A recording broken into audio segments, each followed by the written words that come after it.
Hi. So by now you should have learned your lead style. You've either identified as gold, orange, green, or blue.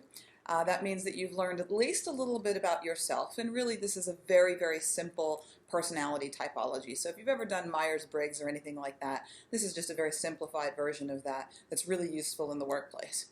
So you've learned about the energy of, hopefully, after your conversation, the different colors. So golds are very organized, very sort of rules driven. The oranges, very, very active, high energy group of people. The blues are very much people concerned with feelings, relationships, how folks get along. And then the greens are very cerebral. They're always thinking. They're the ones who are finding the connections between things that otherwise might not be connected. So they're really great thinkers, people that you want to engage early and often. So why does all of this matter? So it really matters very much because in the workplace, if you're the kind of person who's responsible for making teams, for instance, for forming them, you're going to want to make sure that you've got as much of the lead style representation as possible on your team. Your blue folks are going to make sure that everyone on your team is actively engaged. Blue people are going to be so connected to other folks on the team that they're going to know what people's special strengths and gifts are, whether or not people are sort of being underutilized. They're the ones who are going to stand up and say, hey, I think Catherine is really, really great, and she's doing this other thing on the project, but I don't know if you're aware, she actually has this other skill that I think would be useful.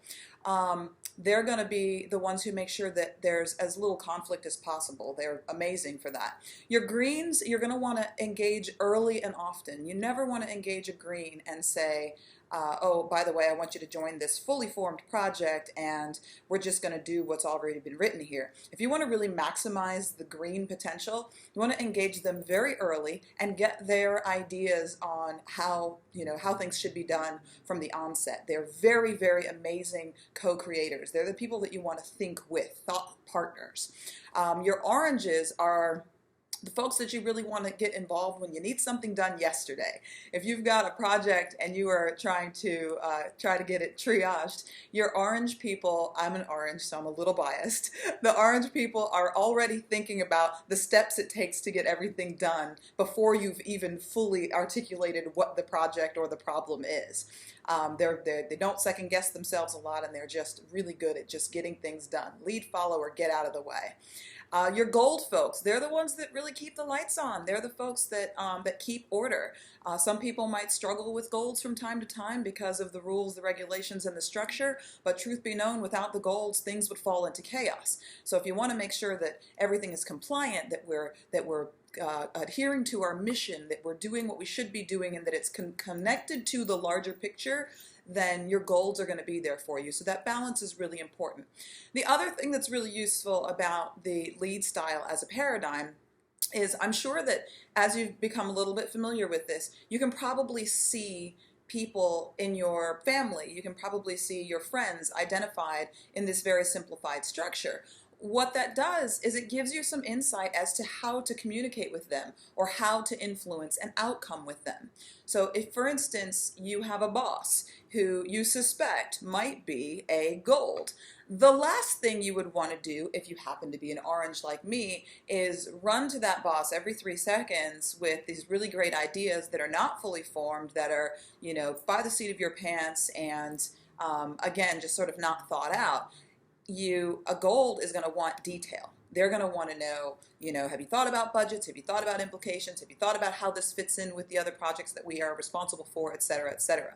And what we call that is flexing your lead style. And this is where the rubber hits the road. This is why lead style is so important in the workplace.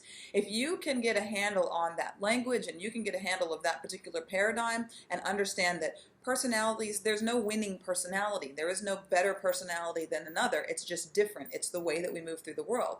But not only do we move through the world and communicate based on our lead personality style, we also receive information based on our lead personality style. So if you have one lead style and you recognize that someone else is operating from another one, what we want you to try doing is flexing your lead style in the direction of that other color by taking into the forefront what are the things that they they might prioritize. And again, if you're trying to influence an outcome and get something done, you're talking to a blue, you want to make sure, if you are not a blue, you want to make sure that you're thinking about what is the reporting structure? What happens if somebody, is not available to do their part of the job? You want to think about what are the specific roles and how are people being taken into consideration? How are relationships being maximized? These are things that blues are going to be sensitive to. The other thing that this can do is help diffuse conflict.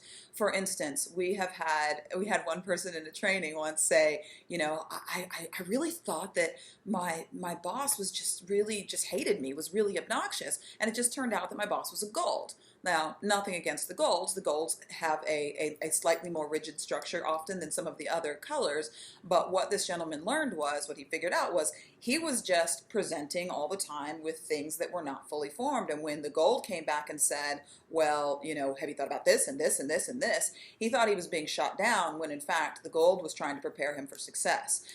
When you see people engaging in conflict, or you assume that something is, I could assume that a conflict is happening with somebody who looks different from me because, I'm a brown girl, but it might just be a lead personality type that is very different from mine.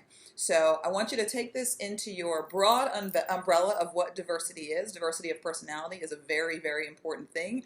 You can have siblings who are made from the same parents. So you got two people who come from the same ingredients in the same kitchen, and you get two completely different dishes.